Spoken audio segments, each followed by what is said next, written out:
Welcome to our session on mapping socio-ecological land systems in Latin America. We have a full panel of 6 speakers today. Each of them will be presenting about 10 minutes, and then we will have time for questions. Sorry. I have to hear the names. Brief questions of understanding afterwards, but it will be good to keep some time towards the end to have a discussion, common discussion. So with that, let's start with our first speaker today. We have Diego Brizuela Torres from the Helmont Center for Environmental Research. The floor is yours, Diego.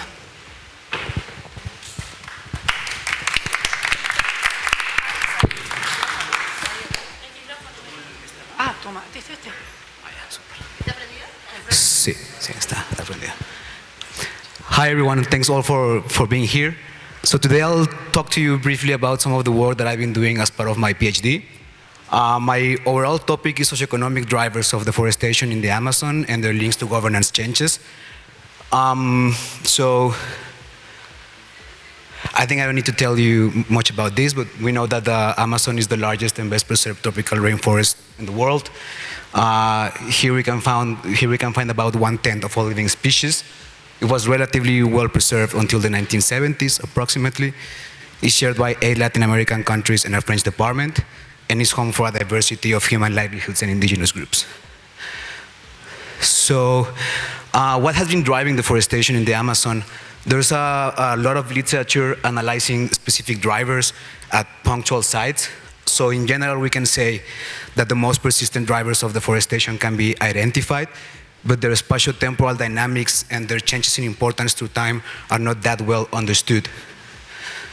So one of the overarching research questions of my project is what changes in socioeconomic drivers best explain the observed patterns of deforestation. So while we were thinking on this general question, we thought that maybe first we had to understand better how these drivers have behaved across time, subnational units, and countries. What are their main spatio-temporal structures? And of course, how well does the data available help us to understand this? So to try to answer these questions, we gathered an extensive data set of drivers and interventions. This data set covers approximately a 30-year span and is comprised of more than 130 individual data sets, most of these coming from governmental agencies and NGOs. And this data set is completely replicable from the raw data files to the final data tables. It includes data on human population, livestock population, crops area of individual crops as reported by the countries, which we then harmonized their common and scientific names, the extent of mining concessions and oil blocks, as well as roads extent and expansion through time. And as interventions, we included protected areas and legally recognized indigenous territories. And yeah, it is stored in a public repository. I mean, it's not public right now, but it will be public very, very soon.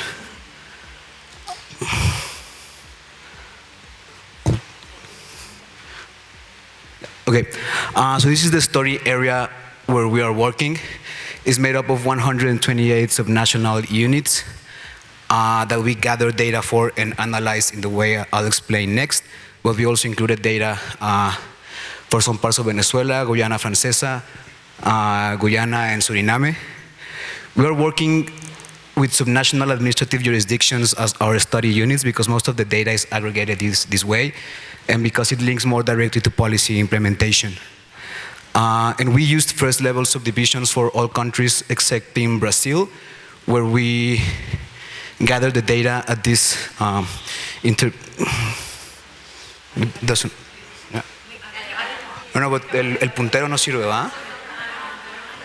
Well, so I'll do it with my hand, like old school. So we gathered the data at micro-regions, and that's how we analyze it in the way I'll explain next, but we also made it available at the municipal level. Okay, so once we finished gathering the data, we looked for those groups of jurisdictions where drivers tend to vary together or have behaved similarly to time, which we named land use archetypes. And we did this by using principal component analysis and k-means clustering. So for instance, this is the B plot for the archetypes in Colombia. So for instance, we see that the department of Meta, which is an archetype on its own, is largely dominated by commodity crops like oil palm and soy, and oil exploration and exploitation.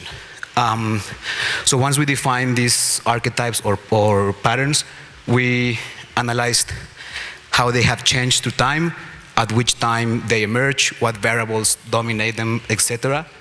And then we characterized the socioeconomic context of the archetypes at the main deforestation frontiers, mostly using frontier theory, which in short is a theoretical framework to analyze the movements of people and capital to areas with low population and abundant natural resources. So now moving to the results, just by looking at the trends of the data we cover, we can see that at present, the protected areas and indigenous territories cover the largest proportional areas in all of the countries, but their expansion has slowed down around the mid-2010s. And in some countries, they are largely overlap with some of the drivers, particularly in Ecuador. We also see that extractive activities like mining and oil have had the largest expansions across the 20 years I'm presenting here, although they started from very small starting points. For cropland of individual crops and livestock, we see a bit more heterogeneous trends, but in general, we see an expansion of different cash crops in different countries and different subnational regions. And of course, we detected, well, and in terms of livestock, we see that it's still growing, but in some countries, it deaccelerated in the last decade. And of course, we found some important data gaps like roads expansion through time, and for some countries like Venezuela. Now, looking at the results of these land use archetypes that I was talking before, we see that archetypes at deforestation frontiers are increasingly dominated by commodity crops. And in general, we see a transition from what is called resource frontiers, which are mostly receptors of population looking for livelihoods to work in this natural resources exploitation, to what is called commodity frontiers, which, I mean, they still receive immigration, but they largely become receptors of agro-extractive capital in a process that has been named commoditization. So for example, again, looking at the department of Meta, we see a slowdown in population growth and an expansion of cash crops, like particularly oil palm, but also rice, cocoa, etc.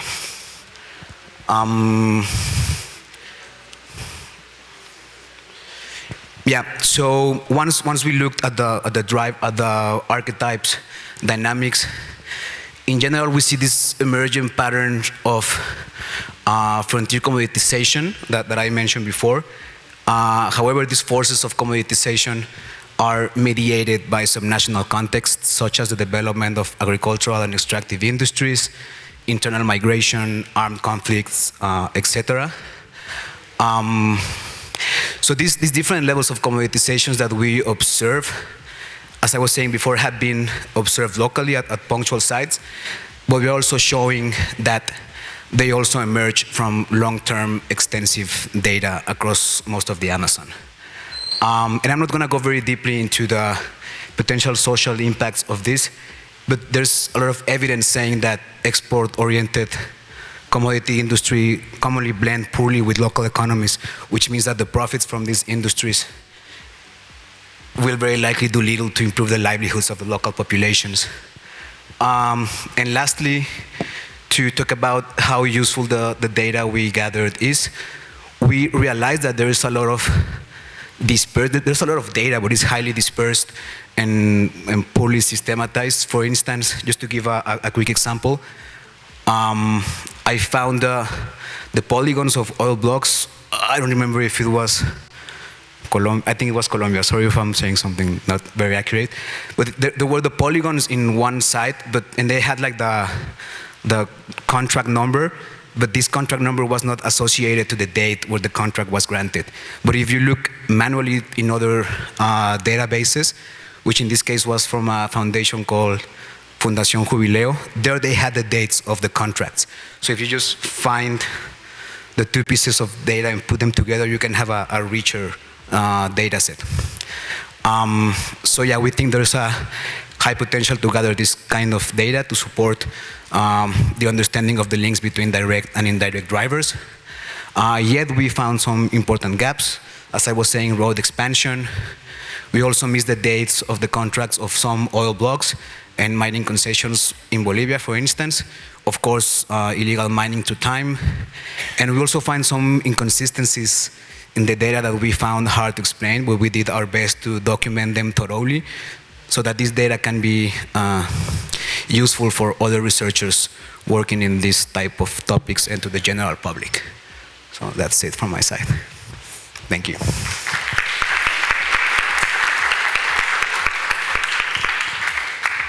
Thank you very much, Diego. I forgot to say that Diego is a doctoral researcher, for those taking notes for evaluations. We have time for a fast question. We can keep it a question of understanding, and towards the end we can have a longer discussion. If not, we move ahead. Yeah? Okay. Carla, yeah? Yeah. I would like to know how you define the biomes, because I saw, for example, for the Peruvian Amazon, you have the north part of Peru as part of the Amazon, and this division between north and Andean. It's a little bit weird that in the manglares from Peru, you define it as a biome of the Amazon. Yeah, for some of the, so we use this delimitation of the Amazon from the JRC Center in the European Union. So we included all the subnational jurisdictions that at least had some part of their territory within the Amazon limits. But yes, of course, the ones that are in the close to the outer border of our study area are a bit problematic, because one part of it is Amazonian, another is like Andean foothills, another one is you have coast, Andes, Params. Yeah. I think in this figure, I forgot to put the polygon of the delimitation we used, but those departments have at least one part of it. That's a problem we had. Okay. But yeah, we touch a little bit on that on the text. Okay. But that's a very accurate observation. Thank you. Thanks, Diego. Let's continue with the next presentation. We have, could we get the next presentation started? Yeah. We have Daniel Pinillos from the Science, Technology, and Daniel is a postdoctoral researcher, and he's affiliated to the Inter-American Institute for Global Change Research, IAI. Daniel, the floor is yours, and you have the microphone and the slides. Thank you, Maria. Hello, everyone. It's a pleasure to be with you all today to share the study we conducted with researchers from colleagues from Universidad Rafael Andívar in Guatemala and former PhD supervisor Rogier Schulte from Wageningen University. And with this picture, what I want to point out, besides the beauty of Lake Atitlan, maybe some of you been there, well, is the interplay, the relation between land systems with water bodies and with the hydrological system. So to ask ourselves what the state of water bodies and the hydrological system is telling us about the way we manage the land, or the lack of that management, which underlies the basic, one of the basic ideas behind the study. So how the economy, so the economic activities that are taking place within those land systems are having an impact or depend on nature, and more specifically the hydrological connectivity, and have an impact on it. So that's our basic premise, which lead us to ask ourselves, is economic growth fundamentally incompatible with ecological sustainability? And you could argue there are two opposing broad arguments the one you could call the green growth argument, which says that it's possible to decouple economic growth from environmental degradation, given technological capabilities or technological development, for example. And the other one, the one that you could call the growth argument, which states that perpetual economic growth is just an impossibility in a finite biosphere with planetary boundaries and so on. But what does it mean for a country like Guatemala, and in general for countries in Latin America and in the global south, this growth argument? So we want to place the study within this heated debate regarding the relationship with the economy and nature, given that traditional GDP measurements fail to account both dependency and impacts on the hydrological cycle and nature at large. We want to understand, given these ideas, how economic activities relate or are interconnected in a especially explicit manner to land use, landscape, biophysical characteristics, and more specifically, ecological functionality that generates all these water-related ecosystem services. We want to understand to what extent this dependency of economy to water-related ecosystem services take place, and if given this possible or potential trade-offs, what would be strategies to minimize those trade-offs to reduce what we call systemic vulnerability in Guatemala. We take on the conceptual framework of the system of environmental accounting, system of environmental economic accounting, which conceptualize the biophysical environment containing certain characteristics in terms of ecosystem assets, in terms of abiotic resources, generating through ecological functionality a flow of ecosystem services in the orange arrow, going or flowing into a societal system that in turn contains an economic system that through processes of manufacturing and several different processes that put together different capitals are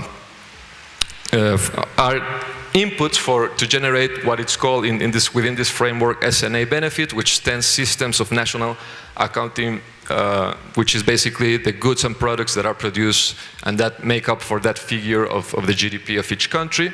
Of course, you also have non-SNA benefits, which are not accounted in the national accounts, such as clean air or clean water, that are of course critical to sustain society and the economy.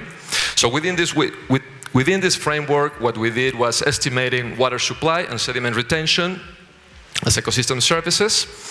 And as ecosystem service, I forgot to mention, are also part of this interaction between society and nature. And of course are the negative impacts that that nature has on society, of course, as a result of this interaction between society and nature. And on this, following the whole conceptual of this system of environmental accounting, we also estimated GDP per basin to integrate this data, both ecological and economic data. And so we can also infer or have a better understanding of which kind of flows are emerging from the economic system back to the biophysical environment. So we started by estimated runoff water and infiltrating water as ecosystem services related to water using the Invest Water Yield model. We did the same with the Invest Sediment Retention model, estimating both sediment retention and as an ecosystem service and exported sediment as ecosystem disservice. Then regarding GDP and economic variables, we estimated GDP, as I said, per basin using a combination of two techniques. On one side, nighttime light imagery to estimate industrial activities associated to urbanized land uses. And then for agricultural land uses and agricultural products and agricultural economic activities, which obviously are not reflecting night lights. We did a combination of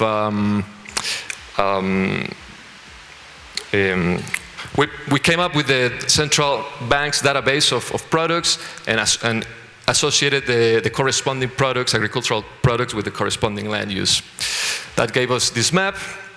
And to sum up, what we did was, again, estimating ecosystem services, ecosystem disservices, GDP, all per basin. Everything is a snapshot of 2020 of the 62 basins that conform Guatemala. It's this list you see here, and we ran a cluster analysis.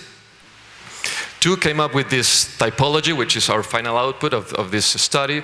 It's a typology of basins that we can interpret and describe in terms of the main variables that made up for the cluster analysis from a previous factor analysis. So for example, we can describe all these type or clusters in terms of slope, in terms of main land uses and land cover, in terms of GDP per hectare, for example, and the average proportion of urban area, which seems to be one of the most important factors in making this differentiation. What I want to point out here as well is that this study is a methodological proposal for the establishment or the delimitation of socio-ecological systems, given that within the conceptual framework, these are ecosystem accounting areas, defined as a geographical territory for which an ecosystem account is compiled. So it's a systematic way to try to delimit these socio-ecological systems, integrating different data, different scales, different units, in this case, ecological and economic data. I don't have time to go into detail, but yeah, a little bit of time, but not to go into detail. But the main point is that we can describe, again, for example, the highly concentration of GDP and economic activities it's not new. That's something we already know for Guatemala, but we can interpret, we can understand this concentration from the point of view of basins of an existing biophysical spatial area with all the socio-ecological dynamics that are within.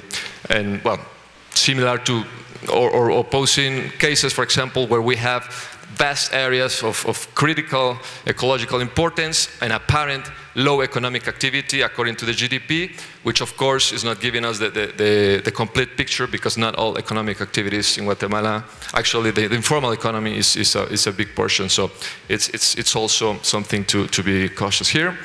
We can go into more detail as well, trying to analyze land uses per basin and per typology.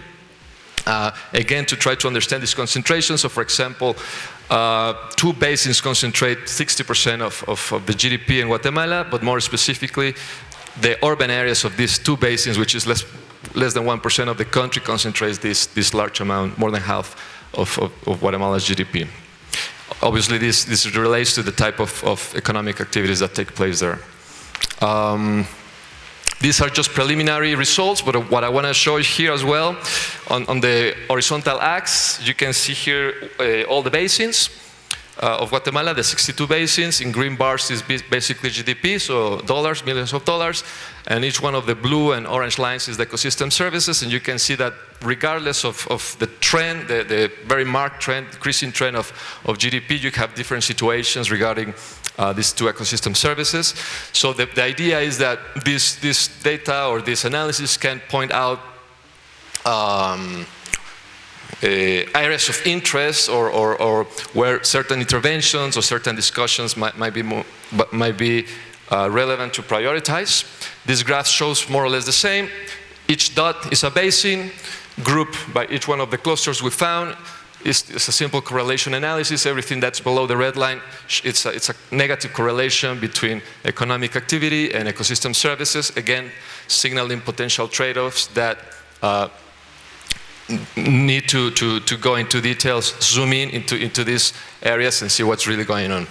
So to finish, to sum up, this study presents a research methodological proposal for the delineation of socio-ecological systems. We aim for this to be a management and negotiation tool to facilitate multi-level and multi-sectoral discussions that are actually taking place in Guatemala with a new government coming in January, given a profound water crisis that it's increasing the vulnerability of the country at large. One of the key ideas as well that is not connected directly to our results, but going back to the big reflection that I mentioned at the beginning, I think it's important to recognize that given the economic and socio-economic structure of Guatemala, it's really difficult to, or it's unrealistic actually, to talk about zero impact on the environment, a growth that has zero impact on the environment, or even like conceive it. But unplanned economic growth also seems like a very risky path to follow. So the question is, what innovative pathways to sustainability might emerge from this challenge?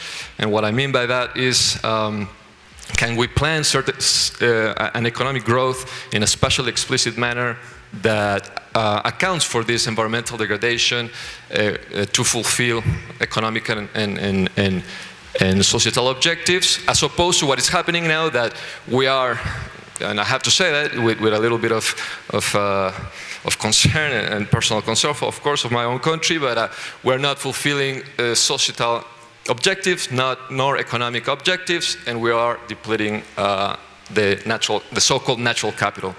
And with this last term, I also want to acknowledge that these innovative pathways might have to go beyond this whole conceptualization of nature as a service provider and as a natural capital, but it's a start to try to understand the spatial aspects of Guatemala.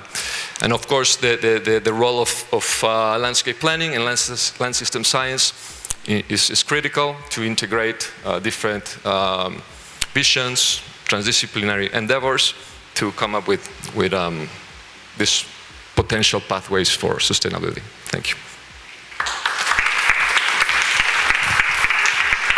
Thank you, Daniel. Any pressing question that can wait? Okay, otherwise, yeah?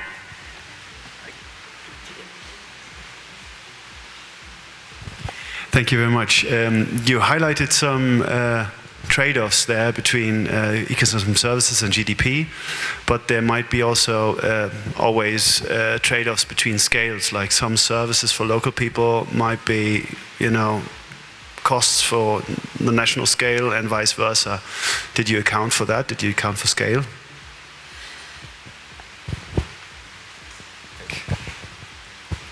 Yeah, you're right. I mean, indeed, the trade-offs that I showed, you can say, are at the basin scale in those graphs. And indeed, what you call a trade-off, it depends on how far you go in this scale. So, for example, you could argue that you have all this economic growth in the metropolitan area, and you have all this water supply, all this volume just next to, and then you can say, yeah, there's no trade-off really there, but what about what is happening within those metropolitan areas is not sustainable, given that 4 million people live there, and you cannot really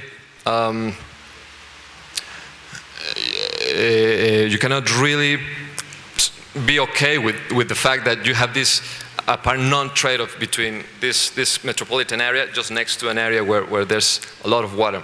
So that's the whole point, how to think in terms of land use planning. So which scale is the one that is relevant? Where do we make this delimitation?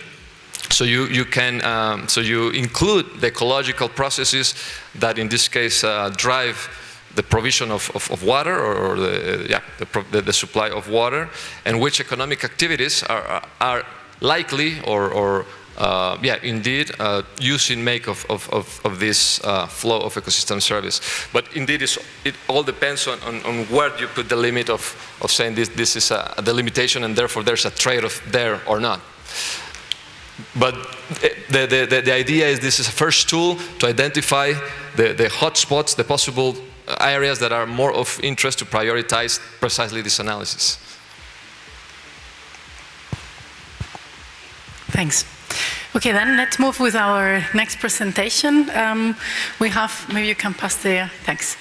We have the pleasure to have with us Quetzal Orozco Ramírez from the Instituto de Geografía, Universidad Nacional Autónoma de México. The floor is yours. Thanks. Thank you. I would like to give you a presentation in Spanish, so you are going to vote. Who is fine if I speak in Spanish? Please raise your hand. Oh, thank you very much. Sí. Que quién estaba bien si lo daban en español. Okay, the slides are in English, so you can if you have problems with the Spanish, you will follow the presentation in the slides. Bueno, muchas gracias.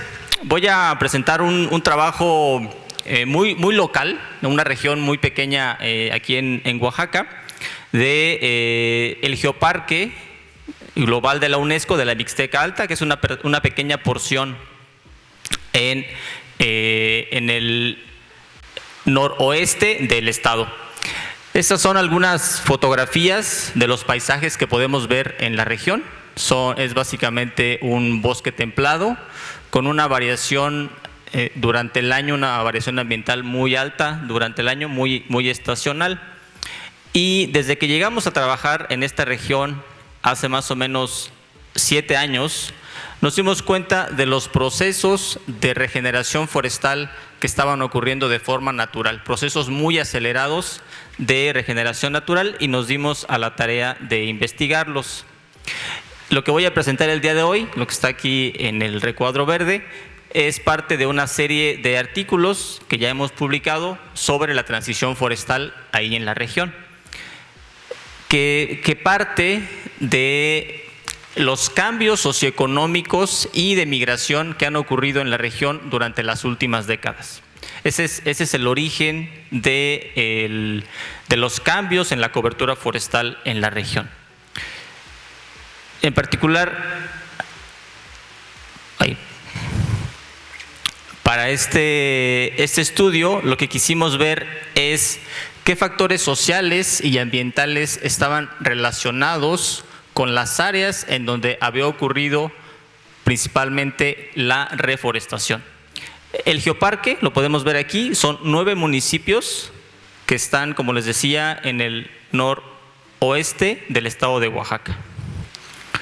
Son municipios muy pequeños. En total, la población no llega a los 10,000 habitantes de los 9 municipios, principalmente dedicados a actividades primarias, pero que tienen un peso económico muy bajo. O sea, se dedican a la agricultura y la ganadería, pero sus principales fuentes de ingresos son las remesas por la migración o actividades en el sector terciario en las principales ciudades de la región. Entonces, lo que hicimos fue conseguir las fotografías más viejas de la región, que son estas fotografías de 1967, tomadas por una empresa mexicana, de las primeras empresas de fotografía, y a través de un proceso manual de clasificación visual de esas fotografías, creamos este mapa de cobertura y uso de suelo en el 67. Tenemos 7 categorías de cobertura. Luego hicimos lo mismo usando imagen de satélite para 2020, y esta es nuestra cobertura en 2020 usando esas mismas categorías. Como podemos ver a simple vista, pues hay un cambio muy grande en las áreas que tienen cobertura forestal. Sobre todo cambiando en las áreas en donde no había vegetación, o sea, áreas erosionadas completamente, y las áreas de cultivo. Aquí vemos solo los cambios de pasar de menos bosque o menos cobertura vegetal a más cobertura vegetal en color verde, y en donde hubo un cambio de bosque o matorral hacia cultivos o pastizales, los vemos en color rojo. O sea, sí hay cambios hacia los dos lados, pero como podemos ver, la tasa neta es de la reforestación. Ahora, aquí podemos ver cuáles son los valores de esos cambios para cada una de las categorías de cobertura. La que tuvo un mayor incremento en términos porcentuales fue el bosque de pino-encino, casi 350% de incremento en esos años, entre 1967 y el 2020. Después le siguió el matorral con poco más de 200%. y después el bosque de encino. Por otro lado, los pastizales, la vegetación, las áreas sin vegetación y las áreas agrícolas tuvieron una reducción en la superficie. Después quisimos asociar estos cambios con variables ambientales y variables socioeconómicas del territorio. Para eso hicimos un raster de 15 metros de resolución y teníamos todas estas variables, todas estas capas. Corrimos un análisis de random forest para ver cuáles eran las variables que estaban más asociadas a los píxeles donde ocurrieron estos cambios y encontramos que las variables más importantes fueron distancia al bosque, el tipo de paisaje geomorfológico, la geología, la pendiente, la elevación, y a partir de aquí empiezan a volverse importantes algunas variables socioeconómicas como el número de tractores, también la temperatura media anual y también el cambio en el número de bovinos de ganado. Otras variables socioeconómicas tienen muy poca importancia, como la densidad de población, por ejemplo, o el cambio en el uso de la leña. Entonces, como vemos, principalmente los cambios en la cobertura o la reforestación ocurrió en zonas específicas que estaban más cercanas al bosque, sobre todo con geología derivada de actividad volcánica y en lugares donde había mayor pendiente y mayor elevación. Entonces, como conclusiones, primero es que en esta región hay una intensa transición forestal, una intensa reforestación, pero voy a regresarme un poco porque quiero mostrar aquí algo que no comenté. Como vemos, también tenemos la categoría de reforestación. Estas son zonas en donde las comunidades intencionalmente han plantado árboles ya por más de 10 años. Casi 20 años llevan los programas de reforestación asistidos por programas de gobierno.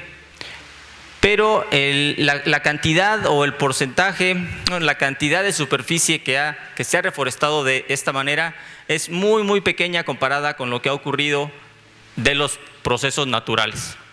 Entonces, lo principal ha sido un proceso natural de reforestación y esto ha ocurrido por estos cambios socioeconómicos en la región. Entonces, estos cambios están motivados la reforestación está motivada por cambios socioeconómicos, pero en dónde ocurre esta reforestación en el territorio está asociado con ciertas variables ambientales, como ya mencionaba, como la distancia al bosque, la geomorfología, la pendiente y la elevación. Y sería todo. Muchas gracias.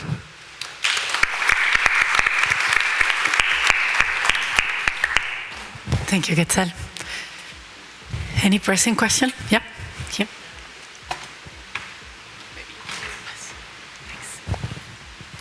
Thanks. Va a ser muy breve, solo una clarificación. ¿Dónde quedó aquello de los geoparques? Me interesa saber. Gracias.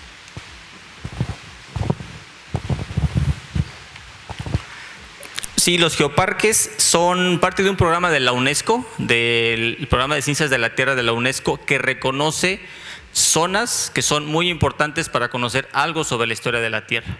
En el 2017, esta zona de la Mixteca Alta fue reconocida como geoparque por la UNESCO debido a la gran geodiversidad que existe ahí. Una gran diversidad de terrenos geológicos, porque Oaxaca es una de las zonas geológicas más diversas del país. Entonces, allí en el geoparque podemos ver esta gran diversidad y se puede ver en una zona muy pequeña diferentes periodos en la historia de, pues, básicamente de la formación de lo que ahora es México, de este territorio.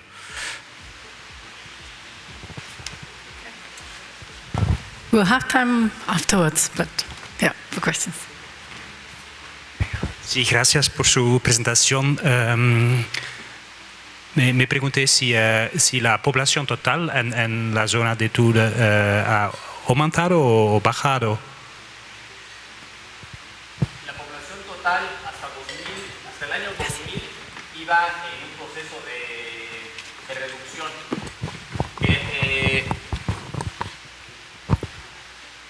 Desde los 40s, cuando se abrieron primero el tren y después una carretera que conectó esa región con el centro del país, los procesos de migración se intensificaron.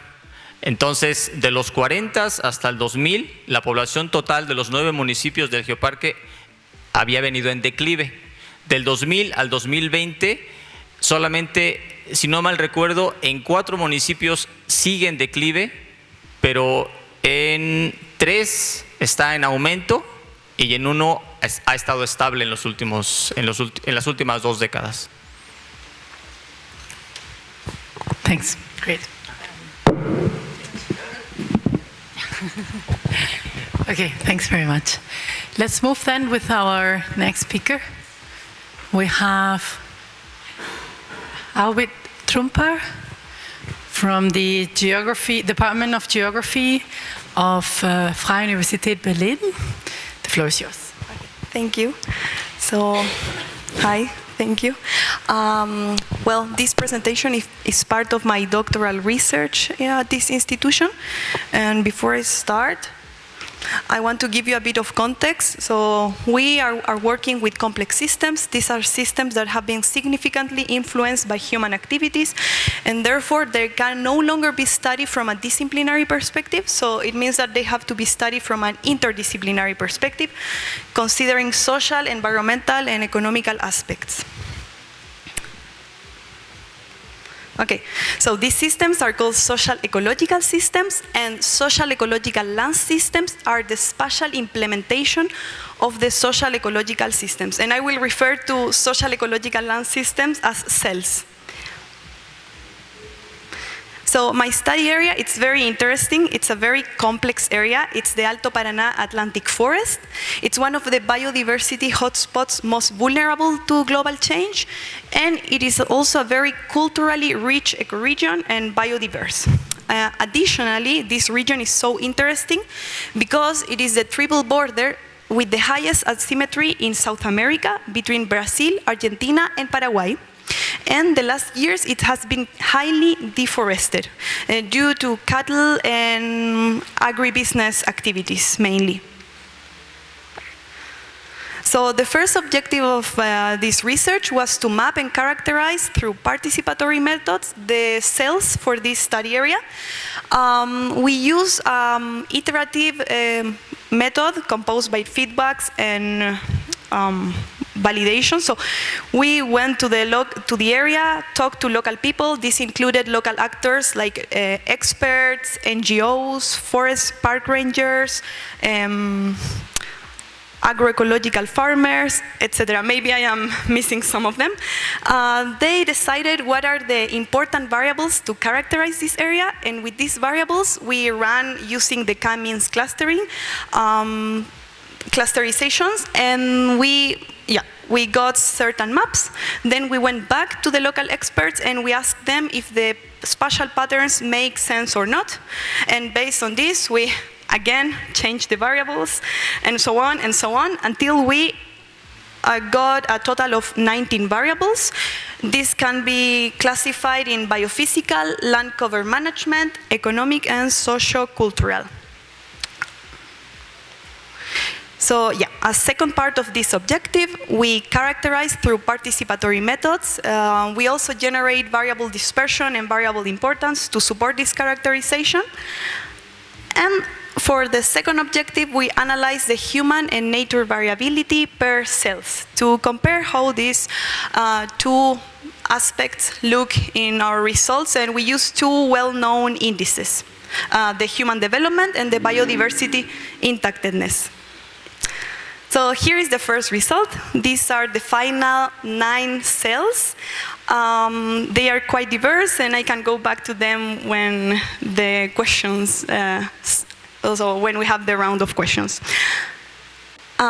Here are some of the variables dispersion. I am only showing you 6 out of the 19, but I wanted to highlight, for example, population, because this was a very interesting variable in the study region.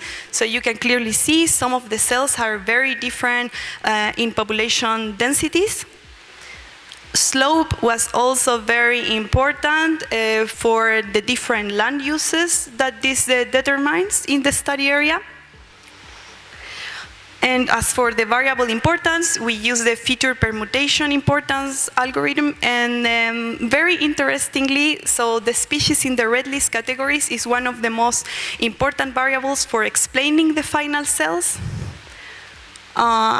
Productive use and burned areas were also important variables to explain.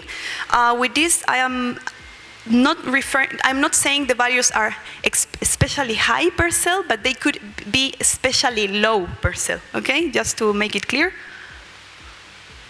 And just to make this presentation a bit more dynamic, I want to show you a bit of an example on how the participatory mapping process looked like. So we went to these experts, experts that are experts in different cells of this ecoregion. We provided them with the variable dispersion and the results for variable importance, and based on their expertise and their experience in this area, we characterize these regions based on the different dimensions. So in this case, this cell is quite interesting because it is mainly present in Brazil, but it is also present in the east side of Paraguay. And this happened due to a historical process when Paraguay sold lands to Brazilians in the years of dictatorship. So we could, and we call this cell consolidated intensive agribusiness landscape with high anthropization. So as you can see, names are quite long, but we wanted to highlight both the social and environmental importance of each one of these cells.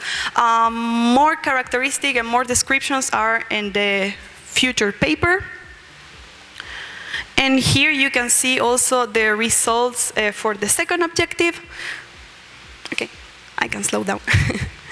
Where very interestingly, cell 1 is both the cell with highest values of Human Development Index and Biodiversity Intactedness Index. Cell number 9, it's a cell with high history of land use in Brazil. It has a high presence of industry and cities, and this cell has high values of Human Development Index in comparison to the rest of the cells, but the lowest values of Biodiversity Intactedness Index. Interestingly also, you can see that cell number 6 and cell number 8 have similar values in this, for this result. With this, we want to point out to the decisions of local governance that can be, and the local history that are reflected in this comparison between human and nature. Okay. So just to finish this presentation, I want to say that we achieved the objectives of this research. We are proposing cells as an alternative for planning units in the territory with all the limitations that this entails. These results have been achieved with active participatory methods, so it is not possible to do this without local expert and local knowledge. We also got surprises at the end because some things as the level of capitalization for the study area were spatialized, so this is an important part of the descriptions in the different cells that we obtained. The method is replicable and scalable. And well, there were challenges and future improvements. So there is missing data, like social data. It was very challenging to find data for social and cultural aspects that is homogeneous for the 3 countries. So there is plenty of data for Brazil. It's not the situation for Paraguay. And scale of analysis are very important, so changing the scale of analysis will change the social ecological land systems that we can obtain.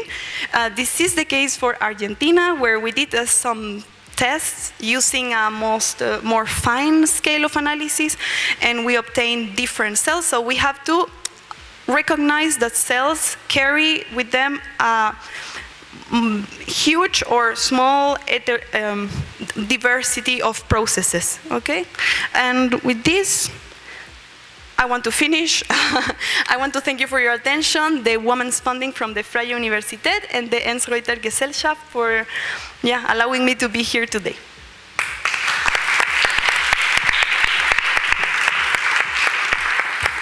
Thank you, Arvid. I see a couple of hands. Before I take questions, just a brief message calling for attention. It would be great if we respect when researchers put a no photo sign that we don't make photos. Thanks very much. Now we can proceed. Thank you very much.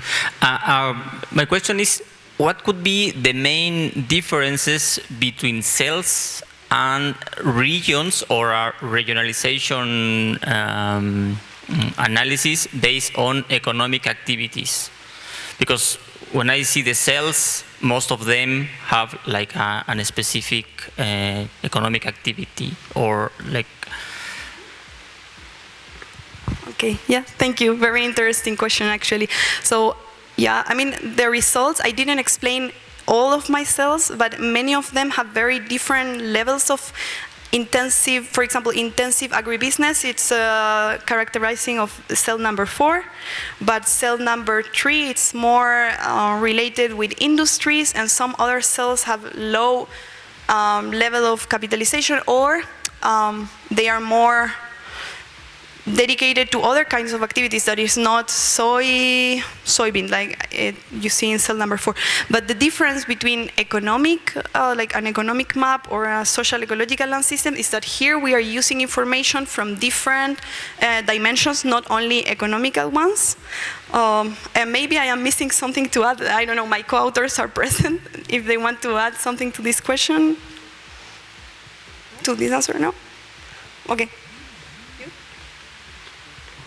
Just a very simple clarification question. When you said I was like the most asymmetric triple frontier, what did you mean by asymmetric? Like socio-economically or?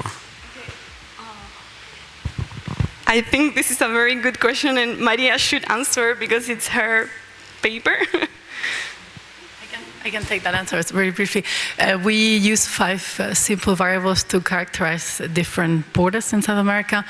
Mainly, there were fires, nighttime lights, protected areas, cropland, and I'm missing one more. So according to that, we looked how different or similar borders looked at each side. So regions looked at each side of the border, and population, no, nighttime lights were there. And then this border was the most asymmetric, the most different when you look at one side and the other side of the border. Yeah. Let's move ahead, I would say. Our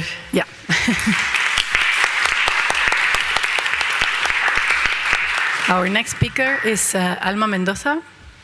She's a postdoc at INECOL and UNAM. With that, Alma, the floor is yours. Thanks. Let me try. Well,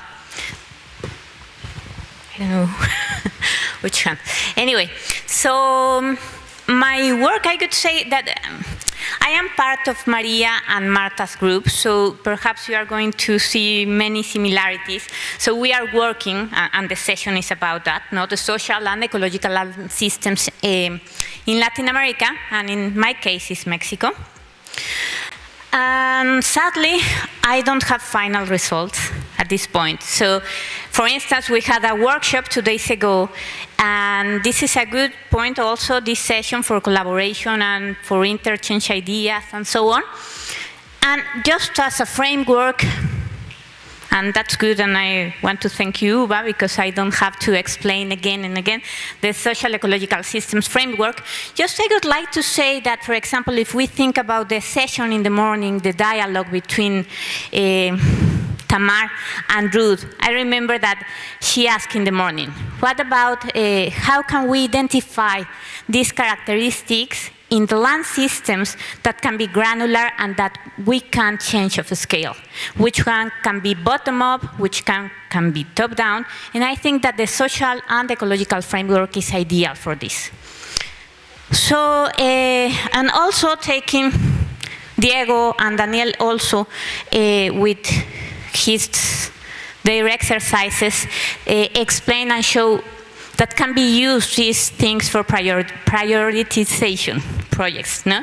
Let's say vulnerability or increased resilience, or identify with kind of characteristics in specific social ecological systems can be improved in order to increase the resilience or resistance to specific threats. In my case, I'm very interested in land use cover change and climate change, and I think that Diego also do, but in the workshop with Quetzal, we were talking about that can be used also for water and so on. So the aim, as I said before, it was to develop a typology of the socio-ecological land systems for Mexico. So I'm not going to explain more theory, that I didn't explain so much, but I'm going through the methods directly. So Mexico is huge. We have almost 2 million square kilometers, and the thing that we did is to create this kind of polygons, the hexagons. We were following the methodology that Lucía Zarbá, I don't know if she's going to explain a little bit, but anyway, the idea, it was to create a kind of, not the same, but a kind of typology for all Latin America. So if we use this kind of units that perhaps they don't belong to political borders, could be allow us to include environmental characteristics and to compare between countries, cities, and borders, no? Between countries also. So Mexico, as far as I remember, we have like 2,500 municipalities, and with this methodology we have a little bit more than 6,000 hexagons, and I'm saying this because we are going to have information at more detail than municipality level. And the area of each hexagon is that one. So this is a kind of a process that we are following. As I said, we are working still on that.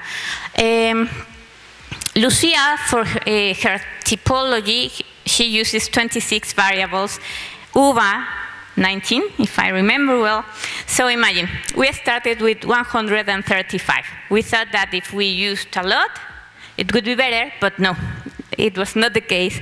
So we use also an algorithm that used Lucía, that is the divisive analysis cluster, that is hierarchical.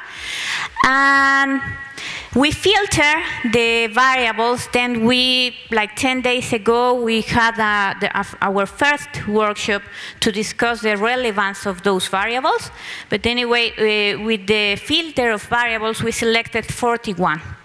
And we had this preliminary exercise that I'm going to show you. Of course, the map is going to change. And here we have the 41 variables. And I'm not going to read all the variables, and it's not the case, just to see the big classes. No? So we have the land use cover, and also the dynamics, the permanence, and the loss of natural covers that not necessarily is deforestation. For biodiversity, we use a number of species of terrestrial vertebrates, protected areas, a lot of socioeconomic and cultural, agricultural variables as well, and biophysical. But after our workshop in Chiapas, in the Congress of Ecology, so we changed, we discussed with experts the relevance of those 41 variables, and we refined them.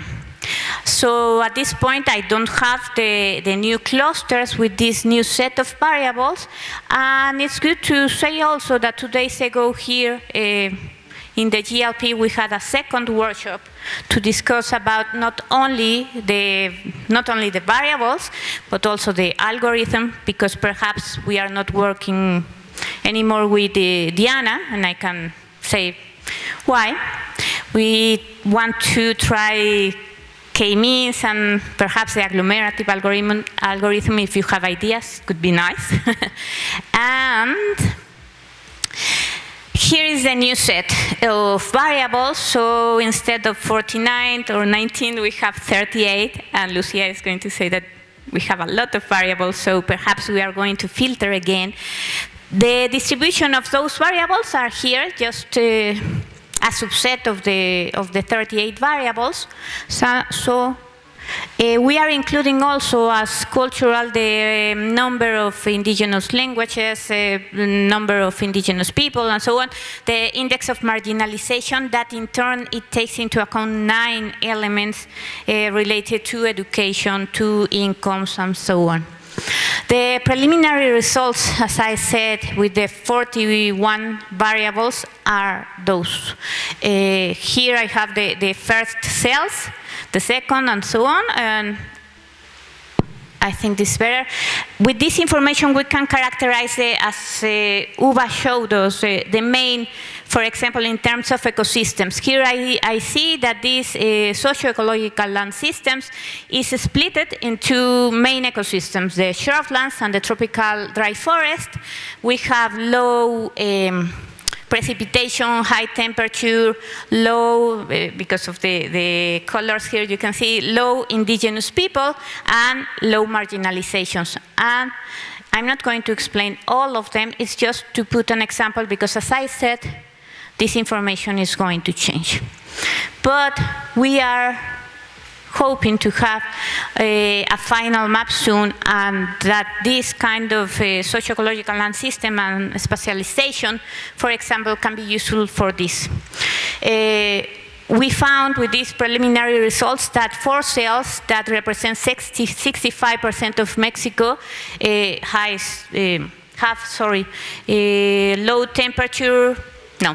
temperature, low precipitation, and the people there depend highly on agricultural activity, mainly rain-fed agriculture.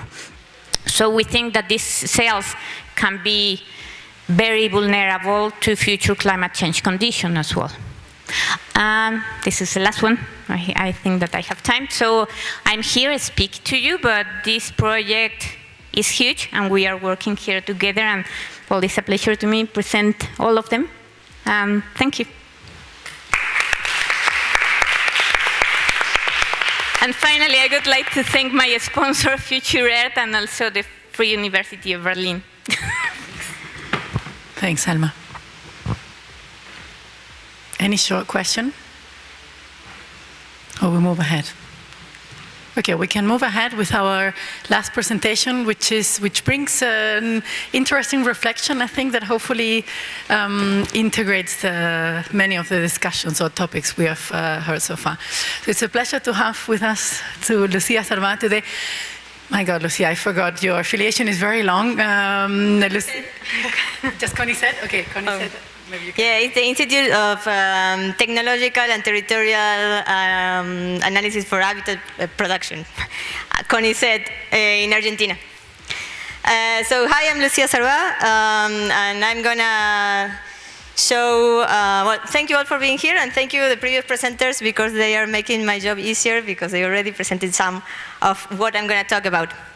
But I am going to focus on one aspect of the SELS mapping, which is from attributes to spreadsheets. Let's think tank for bridging data limitations into data-driven SELS mapping.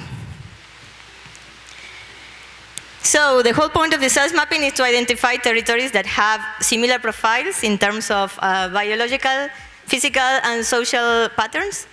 And those will be SELS typologies or archetypes, or there are many words that mean similar stuff.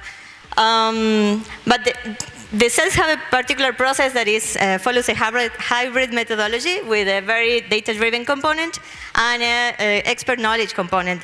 And it's a very iterative process where the experts are guiding and evaluating the data-driven part. And I'm going to focus here in the 1 and 2 steps of this diagram, the selection of the attributes that best represent the SELS, and the identification of the data that could help us represent those attributes into the format that we need them to enter the data analysis. And because of the complexity of the system, to embrace that complexity, we need to build a very comprehensive data set, which is a huge effort. It's a very difficult task and takes a lot of time. So I'm going to focus in that part. The objective of the presentation is to discuss that process from the attributes to the spreadsheets, And I'm going to share with you some insights from these 4 case studies at different levels of analysis: a continental level, a regional level, a country level, and an ecoregion level of SELS analysis. And we split the process into 4 steps: the attributes, the balance, the data sets, and the final and the stats. So the case studies, I'm going to just go over them because we don't have time. This is the continental level mapping the SELS of South America. This is the only one that is already finished, completely finished. All the other 3 are in preparation.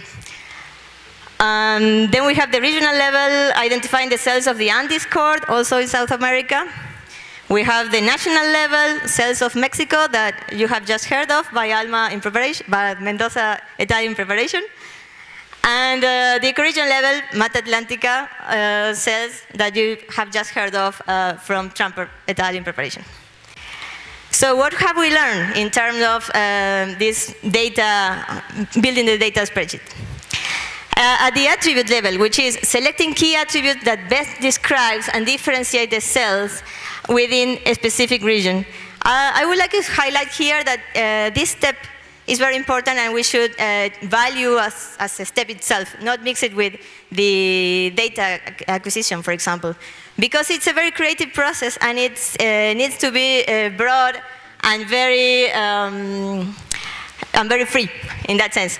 And so we should keep in mind the scale of our SELS and what are we mapping, because we are not trying to map something that is out there. We are trying to build a map that is useful for a purpose. So the purpose will define the SELS, and that will define the attributes, the processes we want to capture. And we should choose only key variables, as Alma said. Having too much sometimes is not better. So, and those attributes should be very specific for the region and the system. We don't need to decide all by ourselves. We have to rely on our group of specialists, which should be heterogeneous, and we can reach to them in different steps of the process, before looking at data and maps or after looking at data and maps. And we will have different type of feedback depending on the step of the process. In the second case, we'll have more specific feedback on things that maybe we're missing and we didn't think of at the first time. And also, having several steps of iterations with them will make them appropriate on the process and give better feedback too. And so we'll end up with a bunch of attributes that some of them might not have a way of measuring them into the data set, but that's part of it. That's part of the whole thing. And I'm going to stress about this along my presentation, the data gaps. So the second step, the balance. Sometimes we overlook relevant aspects of the systems. And we need to make a step backwards and look at the system from outside. And that's why having a framework could be self-developed or from the literature, but this helps us identify what we are missing. And of course, based on that framework, we should try to balance our categories.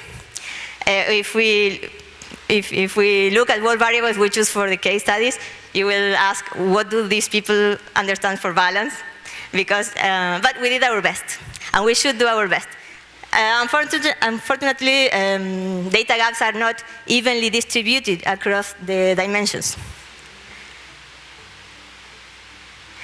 So then data sets. Finding appropriate data sets to represent the selected attributes. A huge load of frustration comes here because sometimes we just cannot find data that meet all these requirements. We need the data to be coherent into space and also time. And as my fellows already mentioned, sometimes that is difficult also considering when you have different countries within your analysis and some data exists for one country, not for the other one, or with an heterogeneous methodology across the borders. Also, we should avoid double counting. Looking for correlations is one thing, but not the only one. Maybe we are using data that is already the output of a model that has already their own inputs. What those inputs are already count into this double counting thing. I don't have an answer for that. I still use model data, but we should at least acknowledge that. And of course, again, rely on the interdiscipline of the group of specialists, because finding data is a lot of work. And different sources might be dependent on the discipline. We can find them easier depending on the discipline of you come from, your culture. And again, data gaps. And I'm going to make a whole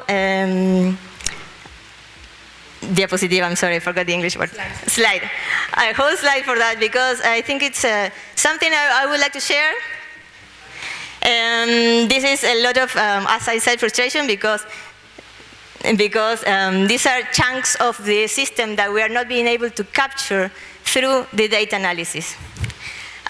So maybe searching, if you're one person, you can find some stuff. If you search being two people, you can find more. The whole group of specialists, we find even more.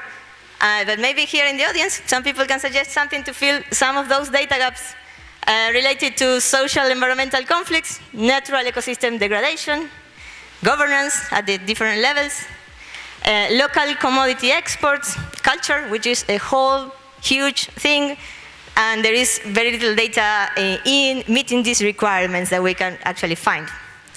Land tenure, level of capitalization, agribusiness infrastructure, and this is just a short list where the list goes on.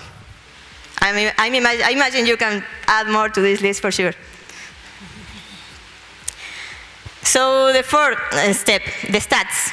Also, we have some opportunity for being creative here. We have the data, but what number we put on the hexagon? It's not always the average. Maybe we can find another metric that is allowing us to capture better capture the attribute. Or maybe what happened with qualitative and quantitative data. Some of the algorithms don't allow qualitative data. And that is very important to make it part of the analysis. Is there a way we can change those qualitative data into a quantitative format, but still represent the intention of the original data? Maybe we can change the algorithm, the clustering algorithm, to switch to another one that would allow us to include qualitative data. Well, every work, every study will be different. There is no one single recipe. So after this fourth step, you end up with your spreadsheet, which is imperfect, incomplete, but it's the best we could make. So my question here is, can we pull resources together and end up with a better spreadsheet? A better spreadsheet will make better maps at the end. So. I don't have a clear proposal here. No, the word proposal is misleading. I'm just having a suggestion and ideas that maybe at the end we can discuss. So thank you.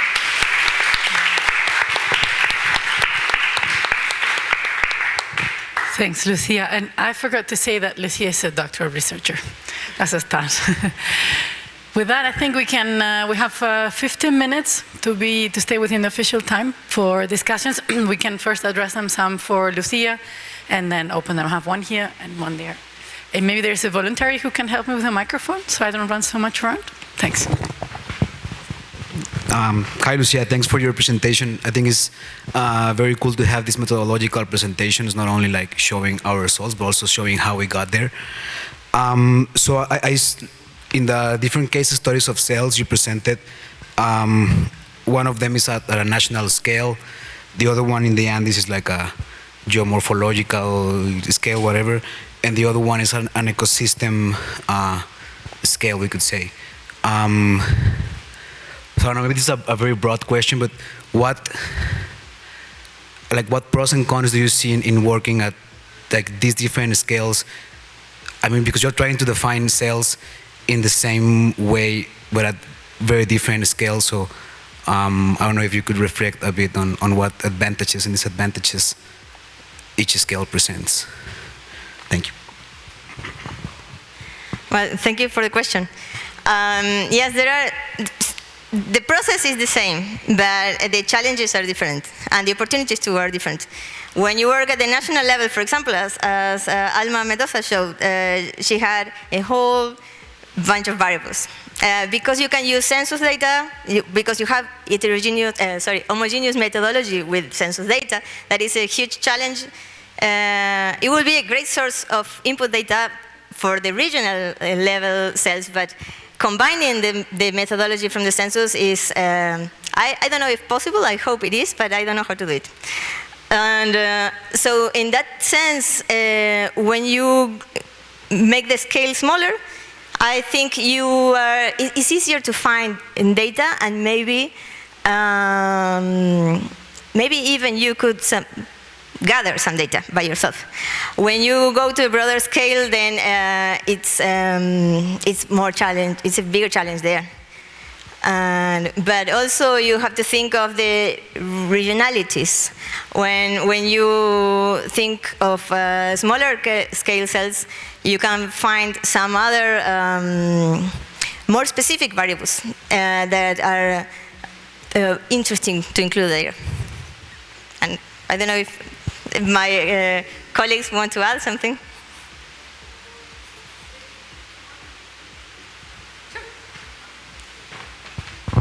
Yeah, I see that. I mean, it's very short, but I think with different scales of analysis, you will get different results. And it all depends on your objectives of the study. And sometimes you get surprised, like results that are unexpected, but yeah, good in a certain way. It's always good to have results. Yeah.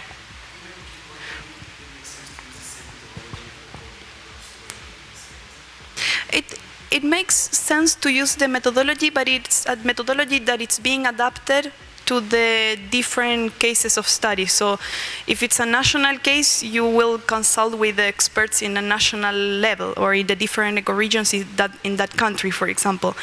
If it's in a continental scale, you will ask the expert of the certain ecoregion that spreads out maybe between 3 countries. So yeah, I mean, yes and no. Yes, yeah, thank you, Lucia, for this very interesting presentation on this SELS, and also maybe a question for the other speakers, just a technical thing.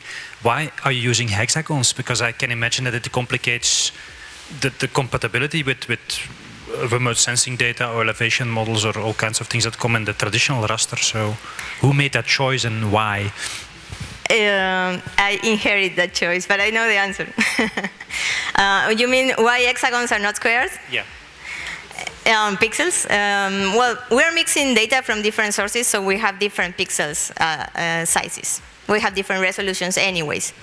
And the hexagon is kind of a shape that don't have edges. I mean, the edges are points that are further away from the center of the object, so you have a better representation if you have a circle. But with circles, you have corners outside, so hexagons. Okay, yeah, it's quite original.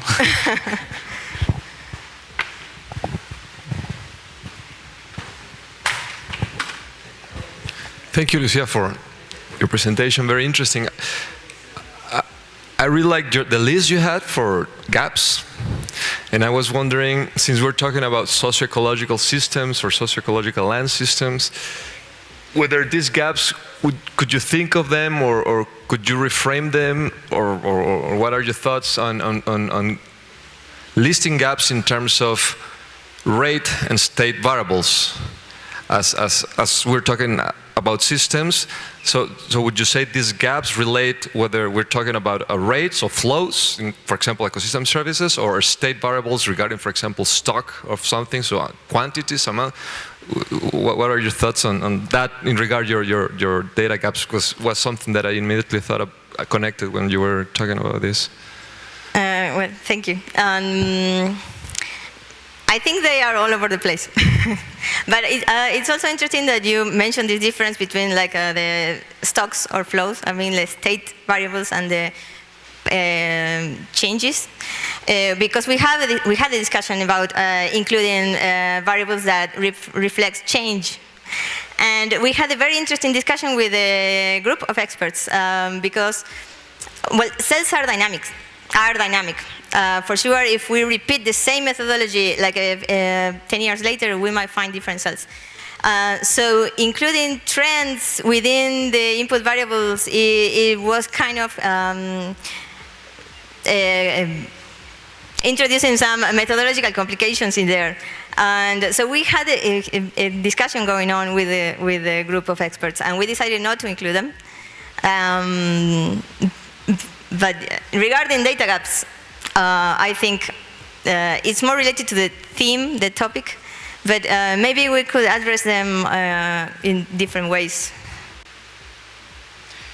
Maybe I can briefly add to that. So the social cultural ones are the most challenging one to find data on that. Yes, and political also.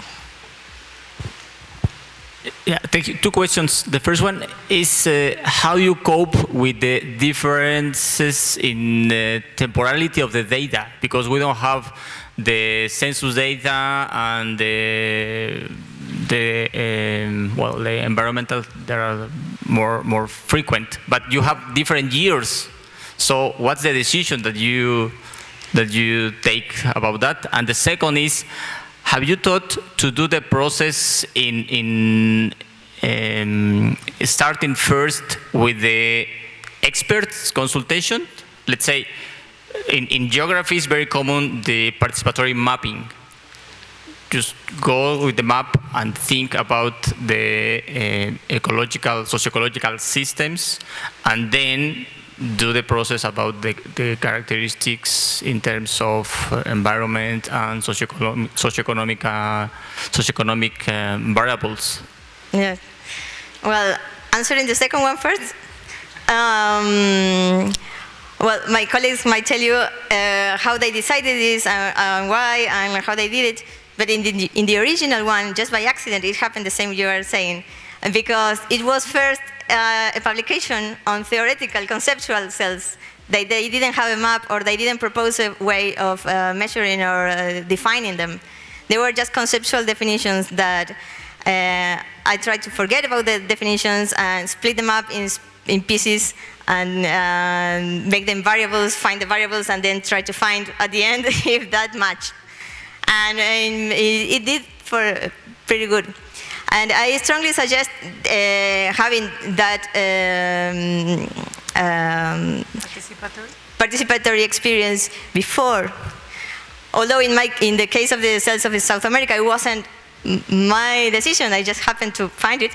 But I think it's very rich, that step. And I think it's an input that we should not leave outside of the process. And the second question regarding the time, well, we are flexible depending on the variable. And for instance, climate, you need 30 years of data to generate climate. Or altitude, it's there, it will not change. But then for other variables that do change, we set up like a reference year, and we try to approach as much as we can. And yeah, we are flexible, we are allowing some data that's not for the exact date. Thanks. I don't know if we go to the full panel thing, or where are we in time? Yeah, we can open questions to everybody. Okay, just what you said about the limitations of the data. So it will not be possible to see, for example, if I don't use it for a whole time series, but maybe I said, okay, I will characterize the cells from the 80s to the early 2000s, and then from the 2000s to the, let's say, to this date, to see if the cells that I identify in the first period exist in the second period. Is the spatial and social data a limitation for it? Or which is the biggest limitation for it? Probably, yes, social data will be a limitation for it, because it's already a limitation for 1 year. And there is no satellite data going on measuring all the time social data, so it's always a challenge to find data available. Of course, there are some proxies that we do have, and they do have continuous data, like environmental population, which is also a model. But yeah, I think it will be very interesting to see how the cells evolve and if they remain, or which one they remain, which change. And yeah, right, it's a matter of building the new data set and running again the analysis.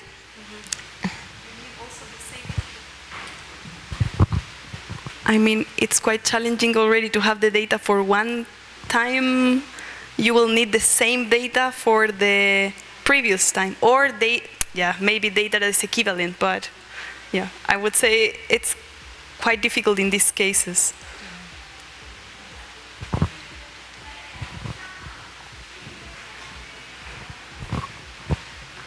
Any more questions? You can see it, definitely. But I think we're done. If there are no more questions, then thanks everybody for coming and for joining us and for the lively discussion as well. It was great. So we'll stick around the rest of the week in case there are more questions or one-to-one discussions you want to have with us. And have a good afternoon. Thanks.